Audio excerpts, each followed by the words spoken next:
नमस्कार, मैं हूं संजय शर्मा। आप देख रहे हैं 4 PM न्यूज नेटवर्क। संडे का दिन होता है, आप सबको इंतजार होता है राजीव नारायण शर्मा जी का गजब की भविष्यवाणी करते हैं वो।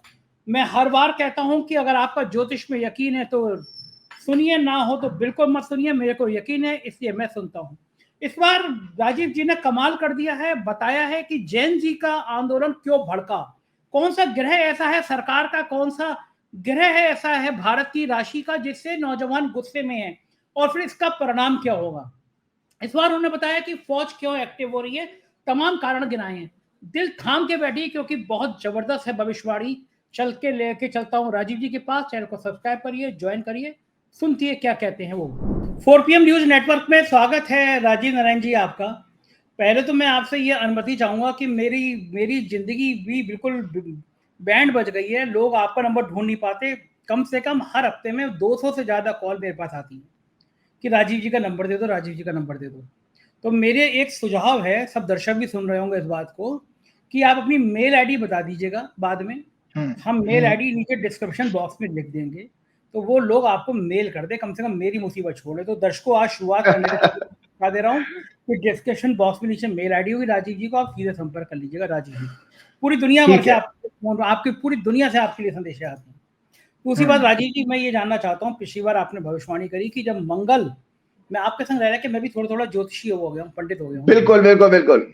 आपने कहा था मंगल जब दशा बदलता है या मंगल की स्थिति चेंज होती है तो वातावरण में थोड़ा उग्रता आती है, युद्ध जैसे हालात होते हैं। मैं पिछले 2-3 दिन से देख रहा हूँ कि फौजी अफसरों को अचानक चेतना जागृत कर दी गई है या आ गई है। देश की सेना के लिए तो मैं कोई नहीं कहना चाहता, उनके लिए दिल से सलाम। अभी 2 दिन पहले मेरे पास सेना के 3 बड़े अफसर आए। एक लड़की थी और एक उनके होने वाले पति थे और एक मेजर।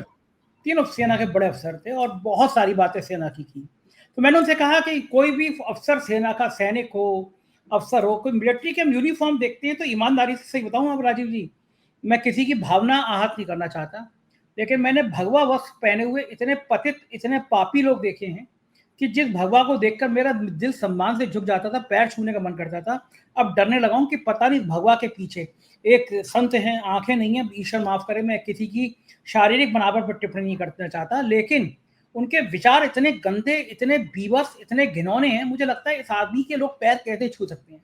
यह आदमी के दिमाग में गंदगी भरी हुई है।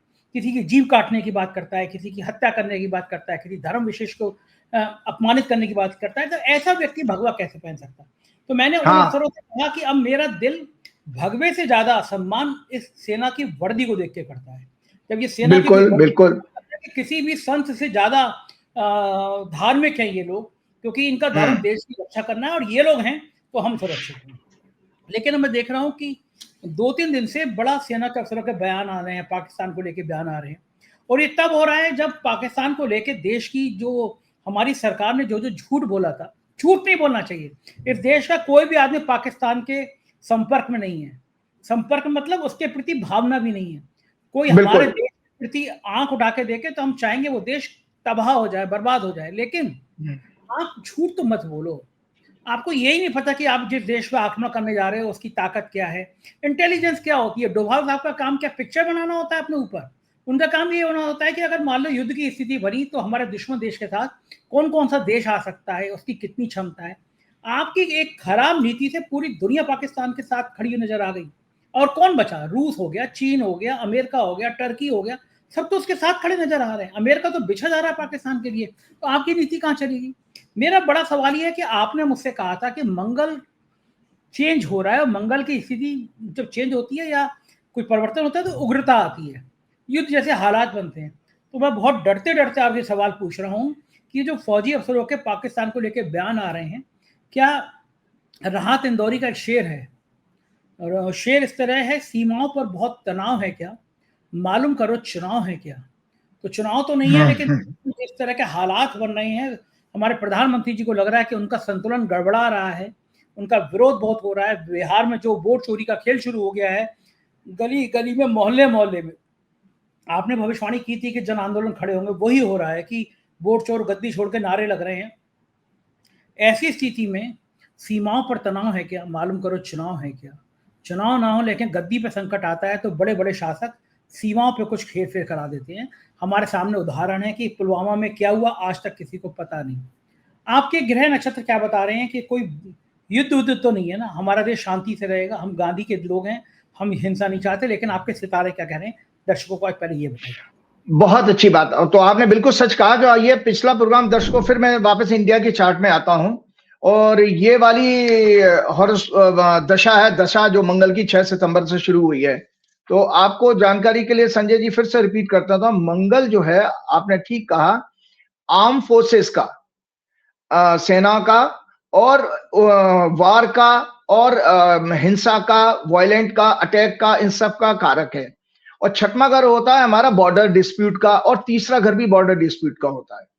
तो मंगल की जो चंद्र कुंडली है हमारी भारत की, जो अभी मैंने दिखाई है, इसमें चंद्र कुंडली से मंगल 12वें घर में, 12वां घर है मतलब विदेश, और उसकी फोर्थ एस्पेक्ट तीसरे घर पे जाती है चंद्र कुंडली से। दर्शकों याद रखोगा कि जब हम भविष्यवाणी करते हैं तो लग्न और चंद्र दोनों से एनालाइज करना चाहिए, क्योंकि चंद्रमा हमारी मनोदशा को, हमारी स्टेट ऑफ माइंड को रिप्रेजेंट करता है। इसी तरह कंट्री की भी होती है मनोदशा, वो ग्रह के गोचर से बनती है। तो ऐसे में उत्तेजना आना स्वाभाविक है। तो आपने सडनली देखा कि जो आप अभी बात कह रहे थे, 6 सितंबर के बाद एकदम से देश में माहौल कुछ अजीब सा उत्तेजना वाला नहीं हो गया है।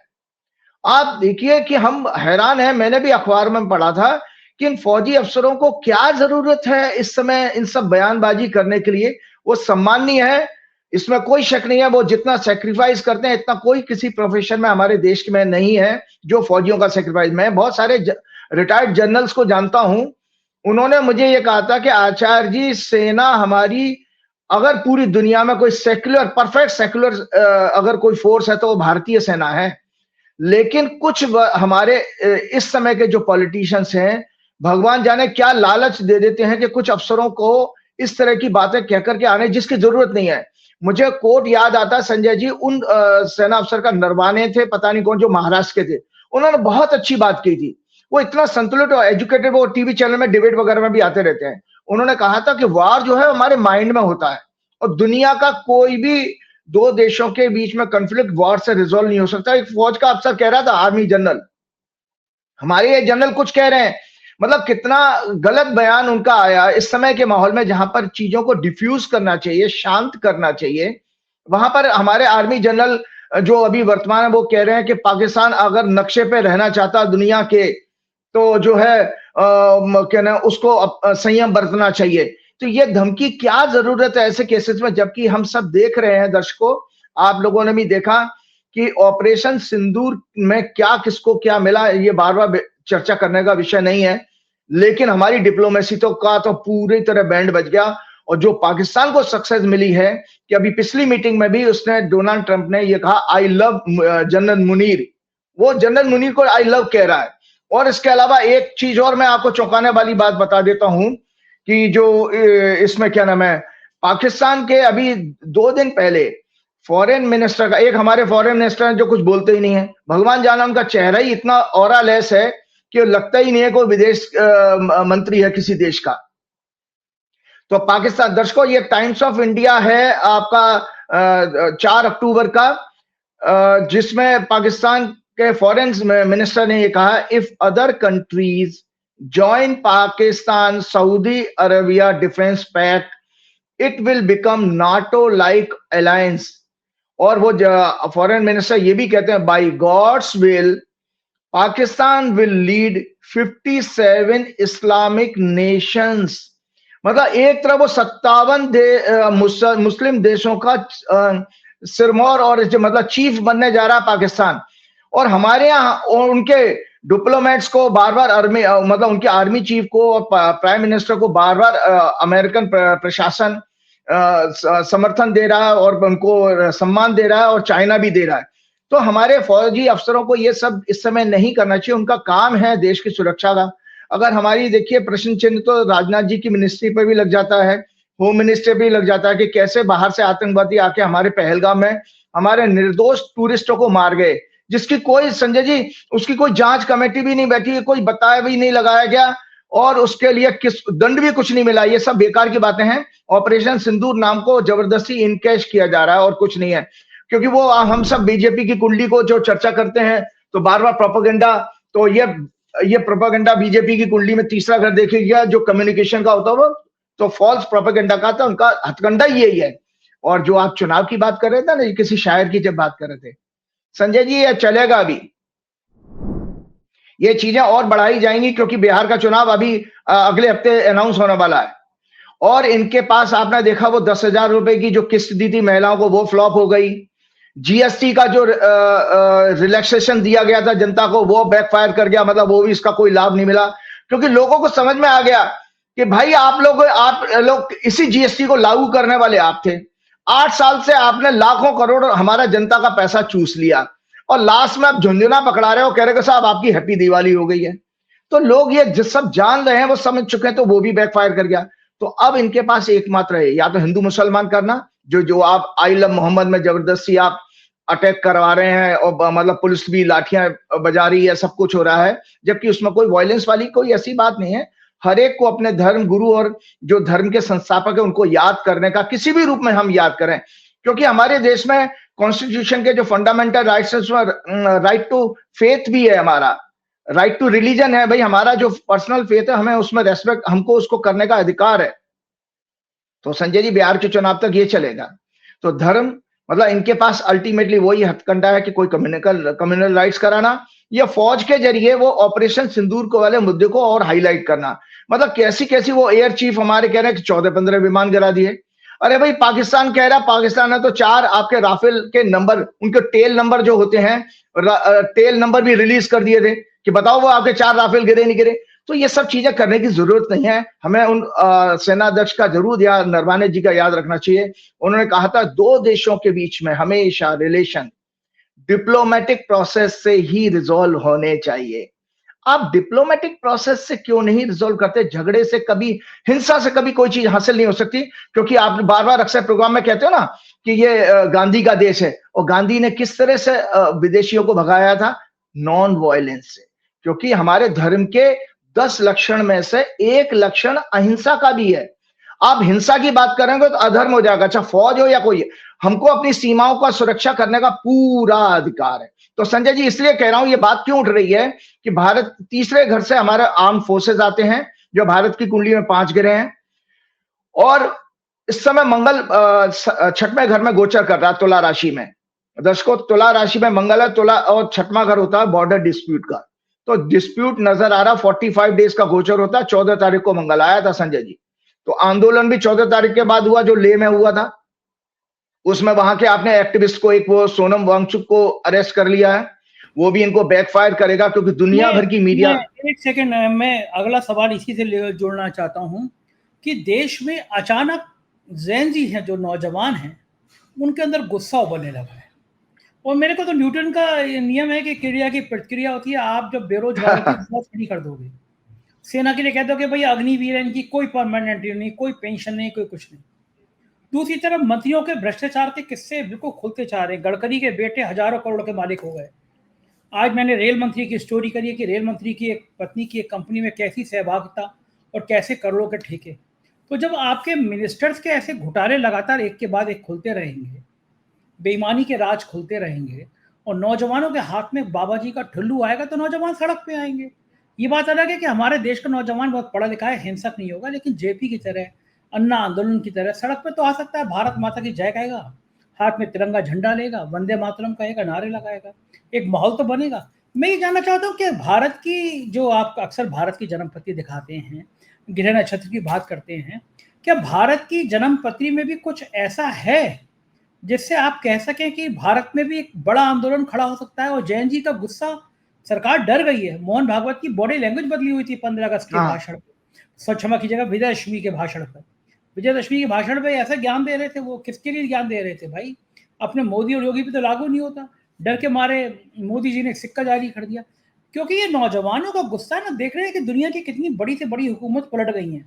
नौजवान अगर गुस्से में आ गए, सड़क पे आ गए, तो आप संभाल नहीं पाएंगे। और आप हालात ऐसे पैदा कर रहे हैं, उनके लिए रोजगार की व्यवस्था नहीं कर रहे हैं। जब चुनाव आता है तो बिहार में जाके फिर अभी रोजगार के अवसर पैदा हो रहे हैं, इतनी करोड़ों की नौकरी मिल रही है, कहाँ है? जब चुनाव आता है तो आपको याद आती है केवल वंश से गोदी मीडिया दिखाता रहेगा, प्रधानमंत्री जी ने कहा 1 करोड़ नौकरी, 2 करोड़ नौकरी, नौकरियां हैं कहाँ?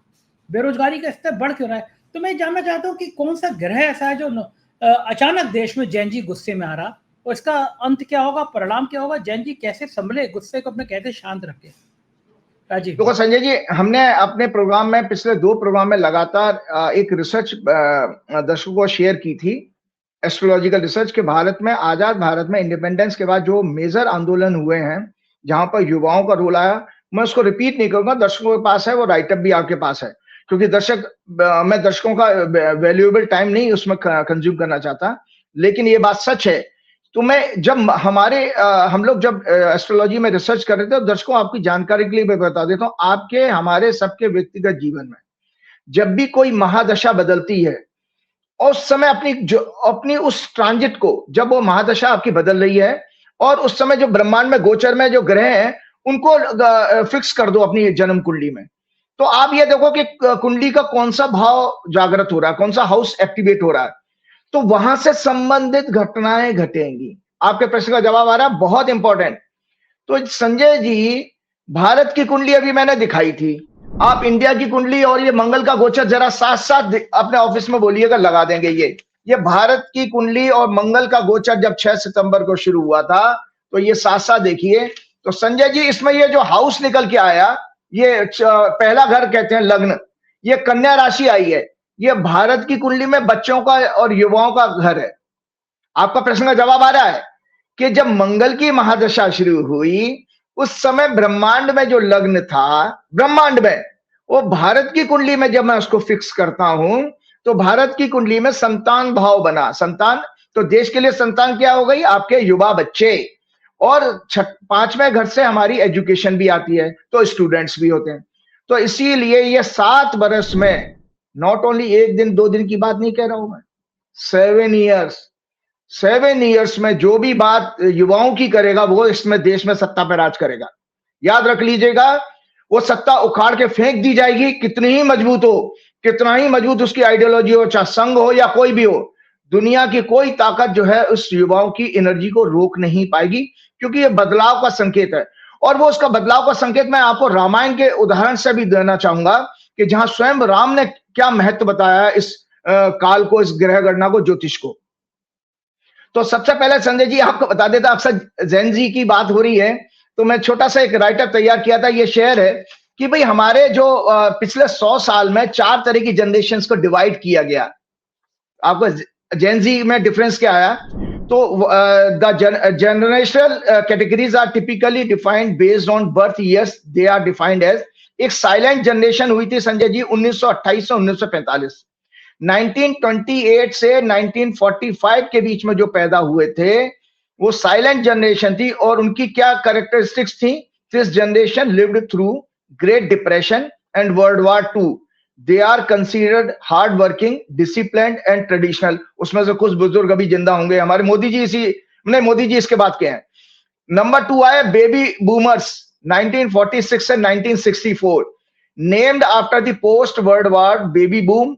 They grew up in a time of economic prosperity and were active in social change.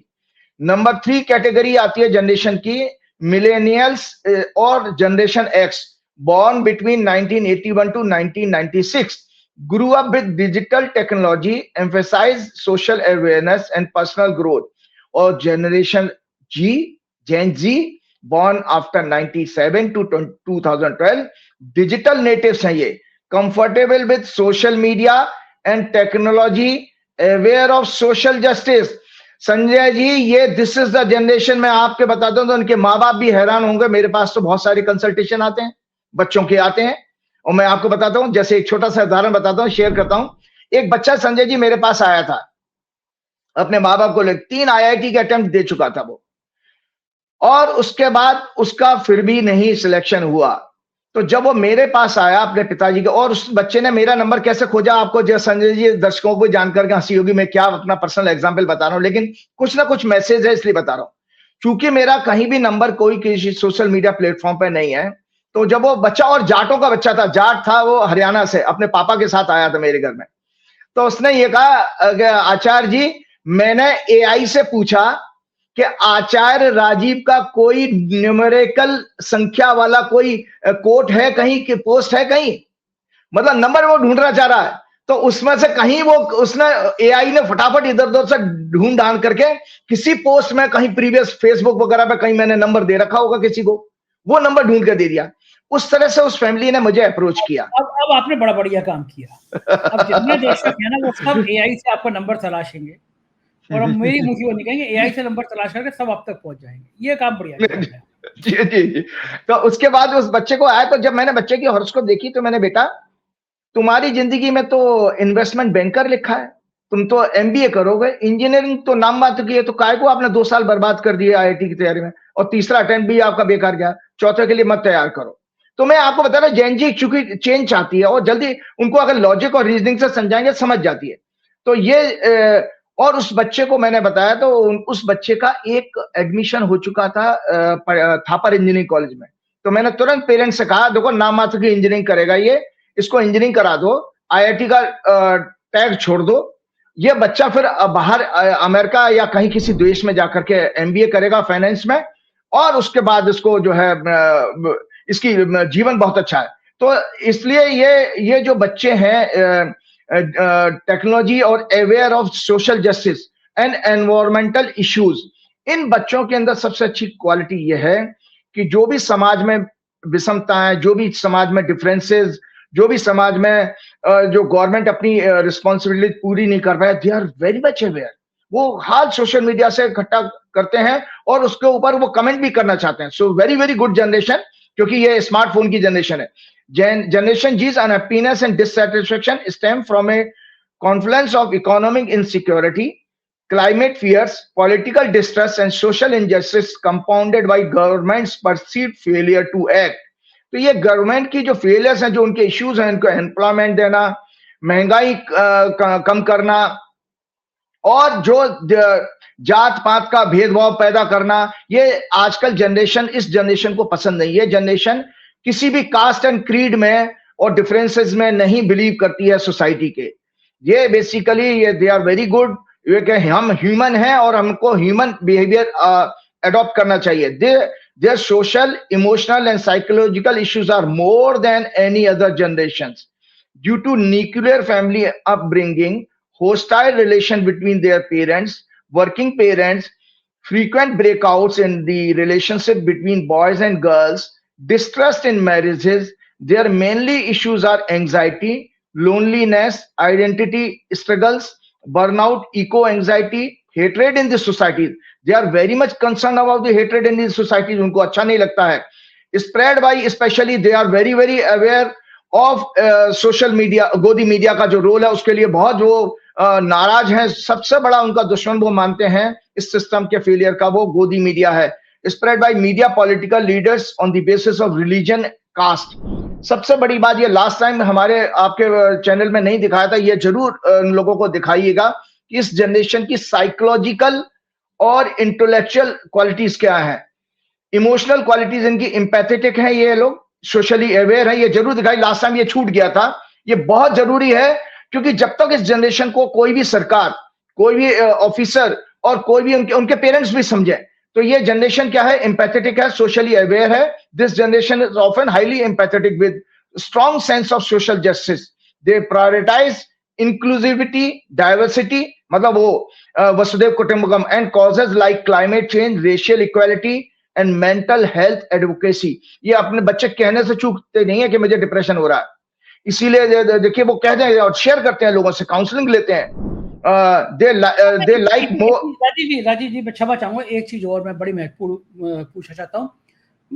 मेरे संपर्क में कुछ लोग आए, उम्र 30-35 साल के रहे होंगे और अलग अलग परेशानी से जूझ रहे थे। उसमें कुछ लोग डिप्रेशन का शिकार हो रहे थे, कुछ अपनी पर्सनल लाइफ को लेकर, कुछ अपने कैरियर की लाइफ को लेकर। लेकिन मैंने उनको सलाह दी कि आप एक काउंसलर से मिलिए, साइकियाट्रिस्ट से मिलिए। तो हमारे देश में काउंसलर से मिलना, साइकियाट्रिस्ट से मतलब जैसे कि अरे हम कोई पागल हैं क्या, ये कहते हैं। जबकि विदेशों में बड़े से बड़े, मेरी आपकी एज के छोटे यंग बच्चे, सब लोग काउंसलर से सलाह लेते हैं। ये जो देश में बना हुआ है कि मनोवैज्ञानिक रूप से अगर कोई काउंसलर के पास जा रहा है तो पागल है, क्या कोई ग्रह ऐसे होते हैं जो आपके मन में तनाव पैदा करते हैं, आपका मस्तिष्क को शांत नहीं होने देते? कभी कभी कोई बात नहीं होती, लेकिन इतना स्ट्रेस होता है लाइफ में, आपको पता है कि मेरी सीमा यहाँ तक है काम करने की, ये काम नहीं हो पाएगा। लेकिन तब भी स्ट्रेस का ये आलम होता है कि आपका दिमाग ऐसा लगता है, आपका दिमाग की नसें फट जाएंगी, आप डिप्रेशन में चले जाएंगे। ये सब चीजें जो होती हैं, इसका इलाज क्या है? क्या ज्योतिष में कोई इलाज है? क्योंकि मैं बहुत बड़ी लोगों को देख रहा हूँ। जी बहुत, क्योंकि हमारा प्रोग्राम अभी हम आधा प्रोग्राम हो चुका है, लेकिन मैं जरूर इस पर जरूर चर्चा करूंगा। लेकिन आज उसका हिंट जरूर दूंगा कि इसमें सबसे बड़ा कॉज ये है कि आपके पास क्या डिस्ट्रैक्शंस है।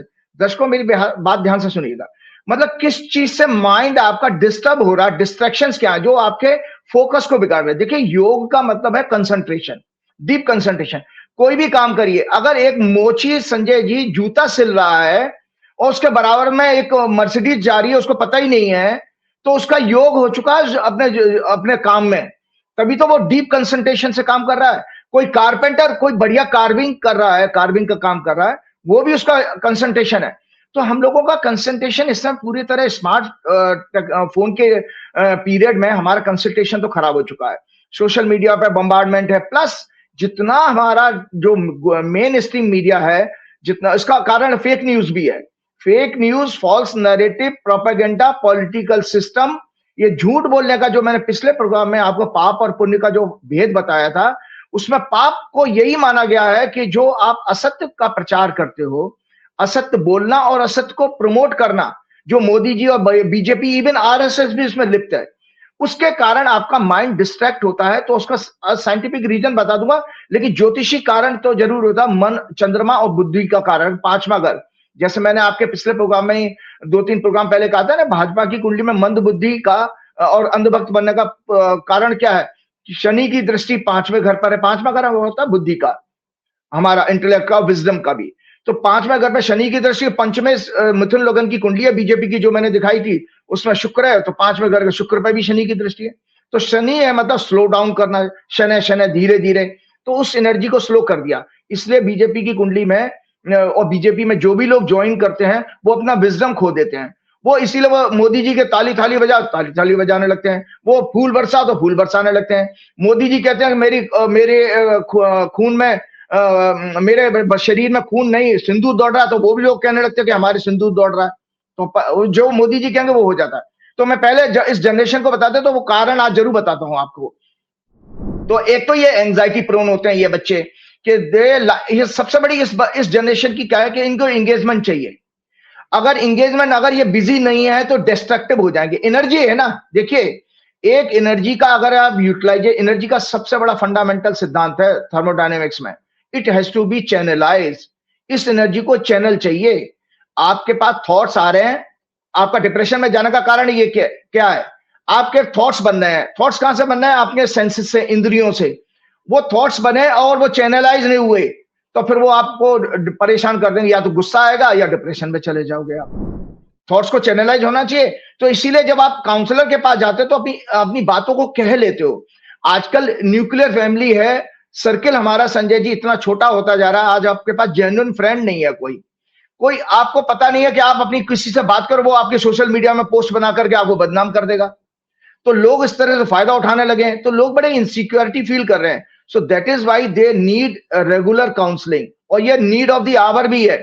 इस समय सबसे बड़ी जरूरत है कि आपके पास ऐसा कोई कंधा होना चाहिए जहां आप अपने आप को हल्का कर सको, अपने आप को इमोशनली चैनलाइज कर सको। तो इस बच्चों के अंदर क्या है? सबसे पहले they like more engagement and activism online. Anxiety prone होते हैं, ओपन अबाउट मेंटल हेल्थ बता देते हैं। साइकोलॉजिकल क्वालिटीज क्या है? रेजिलेंट और फ्रेजाइल भी हैं। Jain ji demonstrate resilience in navigating A fast changing world but can feel overwhelmed by information overload and societal pressure. They have adaptability but also feelings of burnout. Individualistic hai with community focus. They value personal authenticity and self-expression but are commonly oriented, often forming tight-knit digital or local groups. बहुत जल्दी group बना लेते हैं अपने कुछ लोगों का. This duality reflects a balance between personal identity and collective action. Pragmatic है, optimism है, while hopeful about creating change, they approach challenges with realism, reshaped by witnessing economic downturns and political polarization. Intellectual qualities भी इनके अंदर क्या? digitally native and informative savvy है. As the first generation to grow up with smartphones and social media, Gen Z excel at a processing vast amount of information quickly. They are critical consumers of content, often cross-referencing sources to combat misinformation. Entrepreneurial, creative. Gen Z is innovative with many pursuing side hustles or content creation. Gen Z engage in freelance work, short attention span but multitasker. Their constant exposure to digital stimuli results in shorter attention span, about 8 seconds, but they are adept at multitasking and quick decision making. These qualities stem from growing up in a hyper connected world with access to instant information, social media, and global issues.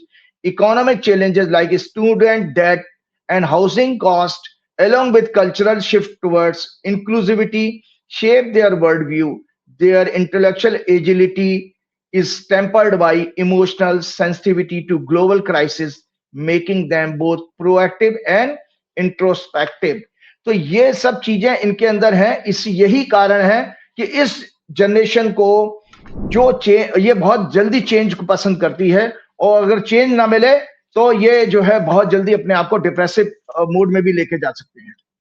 बिल्कुल ठीक है राजीव जी. मैं एक चीज और सवाल आपसे पूछना चाहूंगा, आखिरी सवाल है मेरी तरफ से, कि प्रधानमंत्री पिछले कुछ दिनों से स्वदेशी का राग अपना रहे हैं और लोग सोशल मीडिया पे कह रहे हैं कि विदेशी गाड़ी पे चलते हो, विदेशी पेन रखते हो, विदेशी चश्मा पहनते हो, हर समय मन तो विदेश में लगा रहता है, और 11 साल बाद स्वदेशी याद आ रहा है उनको. आज बिहार में कल जाके कह रहे हैं कि बिहार में 20 साल पहले बहुत कबाड़ा था और नौकरियां नहीं थी. उत्तर प्रदेश में चला रहे हैं ना आईएएस अफसर राजीव जी, उसमें से अधिकांश बिहार के हैं, और उन सब की नौकरियों को 20-20 साल हो चुके हैं. यानी जो उत्तर प्रदेश चला रहे हैं आईएएस आईपीएस, उनमें से कई बड़े अफसर 20 साल पहले बिहार से पढ़ाई करके आईएएस आईपीएस हुए हैं. पहले आप देखोगे बिहार के सबसे ज्यादा आईएएस आईपीएस बिहार से आते थे, और 20 साल से आपकी हुकूमत है. अब बता रहे हो कि बिहार में पढ़ाई की बड़ी बुरी व्यवस्था है, हम ठीक करेंगे. 20 साल से क्या कर रहे थे? तो ये जो स्वदेशी का राग आलाप रहे हैं, मैं जानना चाहूंगा, महात्मा गांधी की आलोचना करेंगे, गोडसे की मानेंगे, गोडसे को भगवान मानने वालों को फॉलो करेंगे. एक नेता तो अलीगढ़ की मुझे दिखाई दे रही थी, वो महात्मा गांधी की तस्वीर पे गोली मार रही थी, बाद में खुद ही एक मर्डर के केस में गिरफ्तार हो गई शायद. तो ऐसे हिंसक लोगों को फॉलो करेंगे, बात स्वदेशी ही करेंगे. तो मैं जानना चाहता हूँ, प्रधानमंत्री जी का जो स्वदेशी का ड्रामा है, इनके और महात्मा गांधी के स्वदेशी के ड्रामे में अंतर क्यों आया? क्या कोई ऐसा गिरा है प्रधानमंत्री के आसपास, सरकार के आसपास, जो उनको ऐसे झूठ बोलने पे विवश कर देता है? कहानी क्या है इसकी? बहुत अच्छी बात. मैं आपको बहुत अच्छी बात बताता हूँ. एक चीज बताता हूँ संजय जी, आज मैंने बहुत थोड़ा सा मन से कुछ कंटेंट तैयार किया था. ये किया था कि जो आज गोदी मीडिया है, जिसका रोल हमारे जेन जी बहुत ज्यादा नेगेटिव मानता है, इस देश को बर्बाद करने में पॉलिटिकल लीडर्स के अलावा जेन जी के हिट लिस्ट में, जो है हिट लिस्ट में वर्ड यूज कर रहा हूं, वो आपका मेन स्ट्रीम मीडिया है. तो महात्मा गांधी ने भी 1947 में, जब आपको आजादी मिल चुकी थी, उस समय का जो प्रेस था, उस समय तो केवल प्रिंट मीडिया ही था, उस समय जो प्रेस का बिहेवियर था, जो संजय जी, ये आप लोगों के लिए भी जानकारी के लिए बहुत अच्छी बात इंफॉर्मेशन है, उस समय जो महात्मा गांधी की पीड़ा थी वो एग्जैक्टली सिमिलर है आज के टाइम. तो महात्मा, ये राइटअप है, मैं शेयर करता हूं आप लोगों को, जरूर आप कीजिएगा. Like today's pathetic role of media, Mahatma Gandhi was deeply concerned about its role during that time. तो उन्होंने कुछ जगह पे कोट किए अपने, वो मैं जल्दी से बताता हूं. He was quite disturbed about the role of the media, particularly its potential for spreading misinformation, जैसा आज का मीडिया कर रहा है, communal bias and sensationalization during a tumultuous period marked by India's independence, partition and communal violence. Unlike modern leaders, आज के leaders की तरह नहीं थे महात्मा गांधी. उन्होंने, आपको पता है संजय जी, उन्होंने अपना पैरेलल मीडिया खड़ा कर लिया था. वो 2-3 अखबार निकालते थे. उनके जो फेमस अखबार थे, हरिजन, यंग इंडिया और इंडियन ओपिनियन. उनको पता लगा कि ये जो गोदी सेठों का जो मीडिया है, ये एक तरफा न्यूज चला रहा है. इसलिए महात्मा गांधी ने ये अपनी जिम्मेदारी अपने कंधों पर ली कि जनता को सच पहुंचे सामने, क्योंकि वो सत्य का पालन करने वाले थे, इसीलिए वो महात्मा कहलाए. उनके जीवन की फिलॉसफी थी सत्य और अहिंसा. ये आपके पता है कि पतंजलि के योग सूत्र में से आती है और जैन धर्म की फिलॉसफी भी यही है। तो महात्मा गांधी ने जैनिज्म से भी काफी प्रभावित थे महात्मा गांधी। तो Mahatma Gandhi why unlike modern leaders who rely on media for publicity, जैसे आजकल के लोगों नेताओं को मीडिया की जरूरत है पब्लिसिटी के लिए, Gandhi ji use his own publication जो मैंने बताए। Though he valued its power to educate and unite, but frequently criticized its misuse when it fueled division or distorted truth. In Harijan, अगले on one occasion he lamented that certain section of the press were adding fuel to the fire by publishing inflammatory reports. He urged journalists to exercise restraint and avoid sensationalizing communal clashes which could worsen violence. September 1947 में he said the press has a great responsibility. If it spreads falsehood or half truth, it poisons the mind of people. He criticized newspapers that publish unverified stories about communal clashes which deepened mistrust. Gandhiji believed the press should uphold truth, a core principle of his philosophy. He was troubled by media outlets that prioritize profit or political agenda over factual reporting. He said in Harijan, the function of the press is to educate, not to mislead. A journalist's pen should be guided by truth and non-violence, not by the desire to create sensation or serve narrow interest. In September 1947 in Calcutta, he said, it pains me to see newspapers spreading hatred by blaming the community or another. The press must unite, not divide the nation. He appealed to their conscience to report events impartially. In October 1947, he said, I am pained when my words are twisted by media to suit their own ends. If the press cannot report accurately, it should remain silent. मतलब जैसे आजकल के statement को तोड़ मरोड़ के पेश किया जाता है, वो गांधी जी के वर्ड्स को भी उस समय कर देते थे ये लोग। नवंबर 1947 में he wrote, the press should be a beacon of light guiding people towards truth and unity instead of dwelling on violence. It should highlight stories of humanity and cooperation. Gandhiji was critical of the growing commercialization of the media when profit motives led to sensational headlines and distorted reporting. When media chase profits over truth, they betray the people. क्या कहते हैं गांधी जी का संदेश सुन लीजिएगा। When media chase profits over truth, they betray the people. The press is a public trust, not a business to exploit fears. तो ये सब चीजें गांधी जी ने उस समय चिंता जाहिर की थी। तो संजय जी, आपका एक प्रश्न था जो है कि भाई क्यों स्ट्रेस आता है, तो बहुत सारा अच्छा जवाब है कि जो हम समाज में असत्य देख रहे हैं, जिसको कि मैंने पिछले प्रोग्राम में कहा था पाप है। तो संजय जी, आपका जवाब आ रहा है, स्ट्रेस, हमारा माइंड स्ट्रेस में क्यों आता है। तो ये राइटअप बहुत अच्छा है, क्योंकि मैंने आपको पता है कि मैंने आप लोगों के प्रोग्राम में बताया था, मैंने 2012 में वेलनेस का डिप्लोमा भी किया हुआ है, तो इसलिए हेल्थ के विषय पे मैं बोल सकता हूं। मैं क्वालिफाइड इंजीनियरिंग के अलावा 2 साल का मैंने ज्योतिष आचार्य का कोर्स किया, 2 साल का कर्मकांड के आचार्य का भी कोर्स किया और 2 साल का वेद अध्ययन भी किया है मैंने। इसके अलावा 1 साल का मैंने डिप्लोमा किया वेलनेस में। तो इसलिए बता, तो ये संजय जी क्या है, बहुत अच्छा आर्टिकल है और सारे प्रश्नों का जवाब आपका मिल जाएगा। Ignorance, falsehood, fake narrative, propaganda से होने वाले मनोरोग, mental disorder. Fake news, falsehood, propaganda significantly impact our behaviour, और बिहेवियर को क्या कहते हैं, cognitive mental process. It influences our opinion, belief and perception with these misleading campaign and information. Through repeated campaign, the data of the falsehood is stored in our subconscious mind. जैसे आजकल AI काम करता है ना, क्या एक तरह की चीजें देखने लगो तो वही चीजें आपके सामने आने लगती हैं। इसी तरह से जब आप 365 दिन 24 घंटे फेक न्यूज चलाओगे, जैसे अभी आप वांगचुक का नहीं आप देख रहे थे, उनकी वो वीडियो का एक पोर्शन कट करके ट्रुथ को हटा करके सोशल मीडिया, मतलब बीजेपी के आईटी सेल तो कर ही रहा है, लेकिन आपने उस एक गांधीवादी देशभक्त को आपने बताइए उसको देशद्रोही करार कर दिया कि उसने वीडियो को कट करके और फैक्ट्स को उसमें हटा दिया। तो ये क्या कहते हैं कि भाई रिपीटेड कैंपेन से हमारे जो ब्रेन में, सबकॉन्शियस माइंड में हमारा डेटा सेव हो जाता है, उसके साथ हमारी ओपिनियन बन जाती, सोच बन जाती है subconscious mind, and we start believing these and may make a decision based on incorrect information leading to unintended consequences and stress which may harm our nervous system. आपको पता है ये जो स्ट्रेस आता है ये आपका नर्वस सिस्टम को हार्म करता है और साथ में आपके प्राण की हेल्थ को बिगाड़ देता है, आपके प्राण के साइकिल को चेंज कर देगा, प्राण छोटा हो जाएगा, डिस्टर्ब हो जाएगा, इरेगुलर हो जाएगा। तो स्वरूप ऑफ और माइंड की डेफिनेशन मैं जल्दी से बताता, स्वरूप of mind is thought only, sensation, thought and volition are the three functions of the mind. Cognition, desire, volition are the three mental process. Volition क्या है? Power of choosing or determining. Mind has three stage. आप देखिए stress को समझने के लिए जान लीजिए, mind has three stage active. क्या है three stage? Active, passive and neutral. Mind always wants variety and new sensation. It is disgusted with monotony. इसको मोनोटोनी पसंद नहीं है, इसको चेंज चाहिए। अब खराब मिले या अच्छा मिला उसका हमारा दुर्भाग्य है। Law of association, law of continuity and law of relativity are the three principles laws of the mind.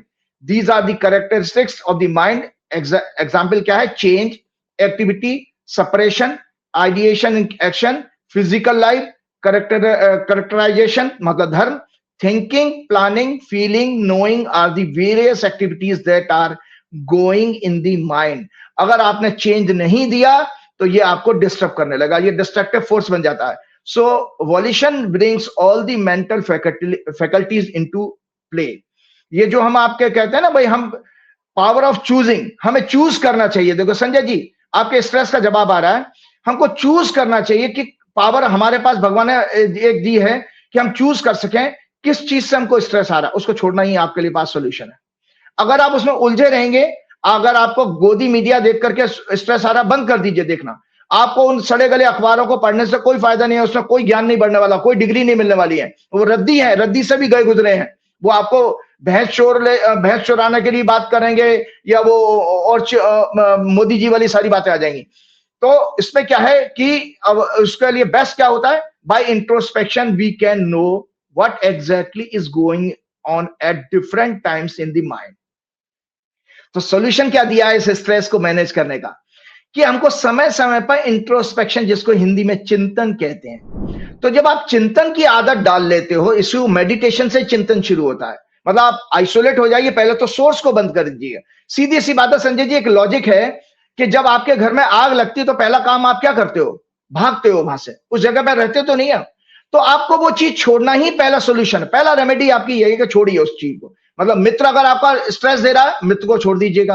अब कोई हमेशा जली कटी बातें करता है, नेगेटिव बोलता रहता है, छोड़ दीजिए, थैंक यू वेरी मच। तो अब इसमें क्या है, ये अब ये बहुत अच्छी चीज है, ये मैंने बकायदा नोट्स को टेबल के फॉर्म में बनाया Sanjay ji. Disturbance of mind, ये देख लीजिएगा। दो तरह के डिस्टर्बेंस होते हैं, एक अज्ञानता के कारण, जैसे नॉलेज नहीं है, इग्नोरेंस, उसको कलेश कहते हैं। वो हनुमान जी की लाइन में आता ना, हरऊ कलेश विकास। जो 5 कलेश होते हैं: अज्ञानता, अहंकार, ईगो, अट्रैक्शन मतलब राग, रिपल्शन मतलब द्वेष, क्लिंजिंग टू लाइफ और फोबिया मतलब जो भय है मृत्यु का, जीवन मौत का डर। दूसरा है चित्त में जो आता है, चित्त कहते हैं, चित्त बनता है दर्शकों, मन, बुद्धि, अहंकार से चित्त बनता है। और चित्त को अंग्रेजी में सटल बॉडी कहते हैं, सूक्ष्म शरीर कहा जाता है इसको। और सूक्ष्म शरीर में जो डिस्टर्बेंस आते हैं, यही हमारी सारी बीमारियों का कारण है। आपने देखा ना कि पहले मेडिकल साइंस इसको नहीं मानती थी, आज घड़ी घड़ी डॉक्टर आपसे कहता है भैया तनाव, स्ट्रेस कम करिएगा, एंजाइटी कम करिएगा। आज डॉक्टर के पास जाते हैं तो डॉक्टर कहता है स्ट्रेस कम करो। तो आज डॉक्टर्स ने भी मान लिया कि स्ट्रेस इज हार्मिंग यू। सो वो इसको कहते हैं चित्त, स्ट्रेस को अंग्रेजी में, हिंदी में कहते हैं चित्त विक्षेप। इसकी संस्कृत हिंदी वर्ड है चित्त विक्षेप, मतलब चित्त में डिस्टर्बेंस आ जाना।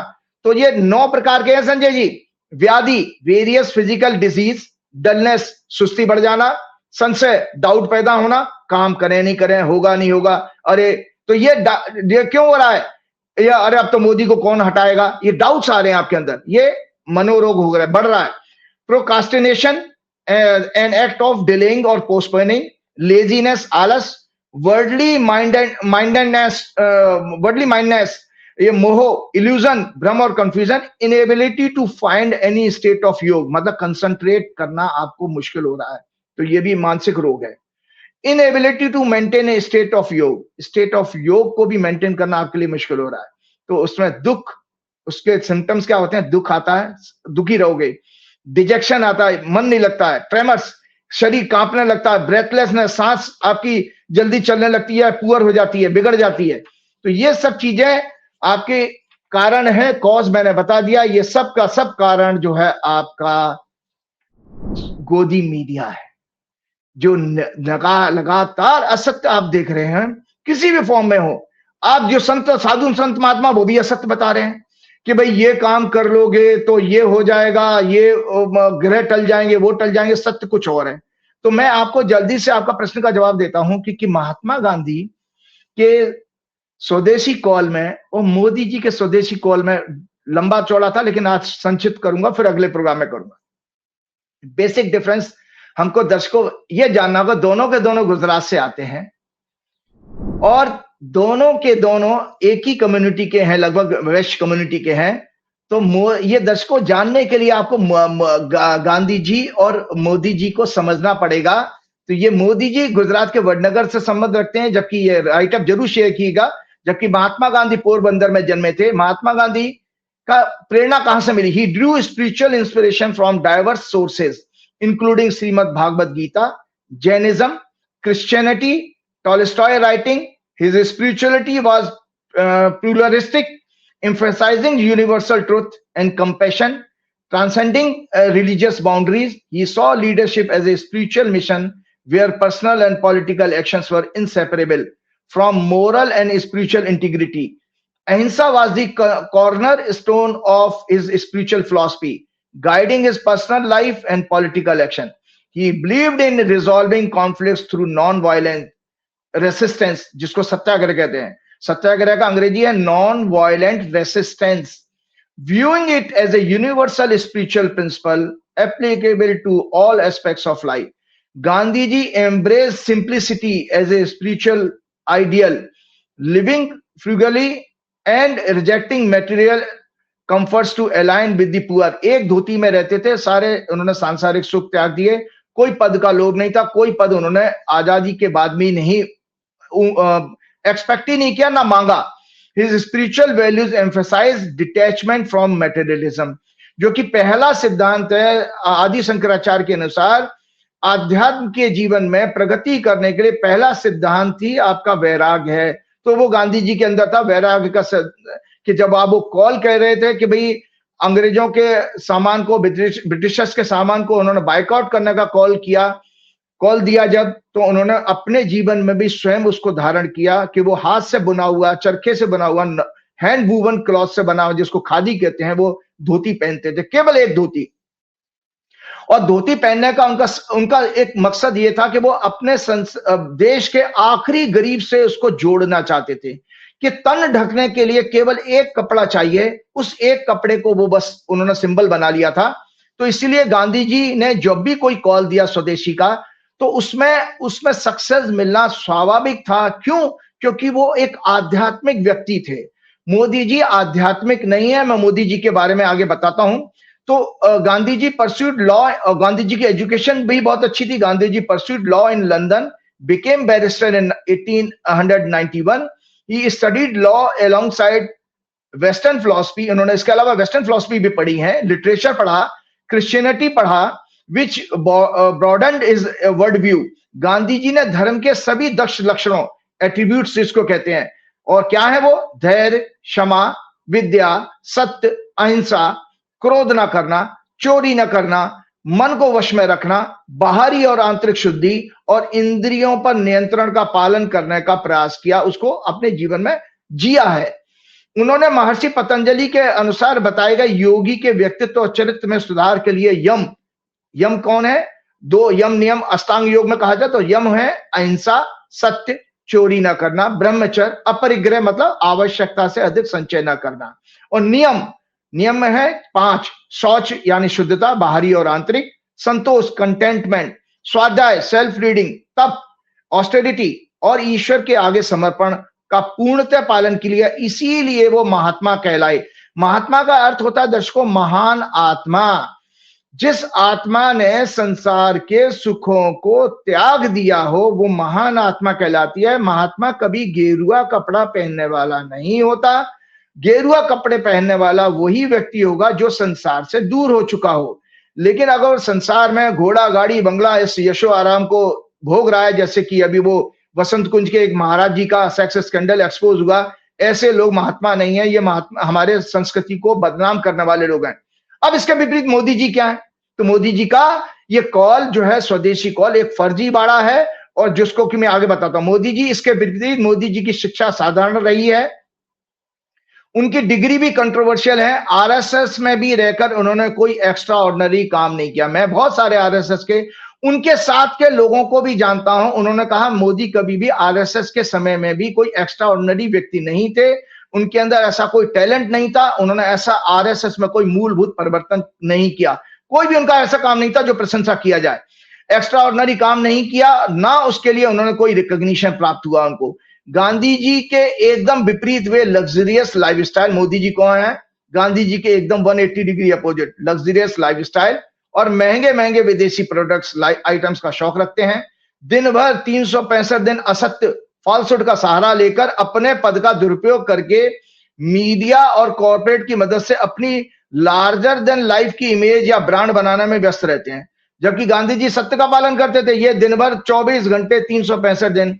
एक मुझे याद है, यशवंत सिंह जी की कोई वीडियो सुन रहा था, तो दर्शकों उन्होंने यशवंत सिंह जी जो एक्स फाइनेंस मिनिस्टर थे आपके वाजपेयी जी की सरकार में, उन्होंने कहा था कि जैसे कुछ कहावतें हमारे संस्कृति में बड़ी पॉपुलर हो चुकी हैं, जैसे घर का भेदी लंका ढाए, मतलब वो विभीषण के लिए, अगर आप विभीषण हो आपके परिवार में तो फिर किसी दूसरे बाहर के दुश्मन की जरूरत ही नहीं है।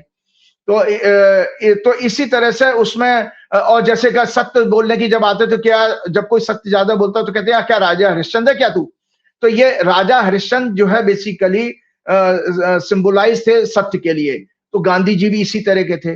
तो उसमें यशवंत सिन्हा जी कहते हैं कि आने वाली पीढ़ियां, दर्शकों ध्यान से, ये मेरे शब्द नहीं है, यशवंत सिन्हा जी के, कि आने वाली पीढ़ियां जब कोई झूठ बोलता हुआ दिखाई देगा, बोले क्या नरेंद्र मोदी है क्या, ऐसा करके लोग कहना शुरू कर देंगे, नई कहावत बनेगी। ये यशवंत सिन्हा जी ने एक प्रोग्राम में कहा था।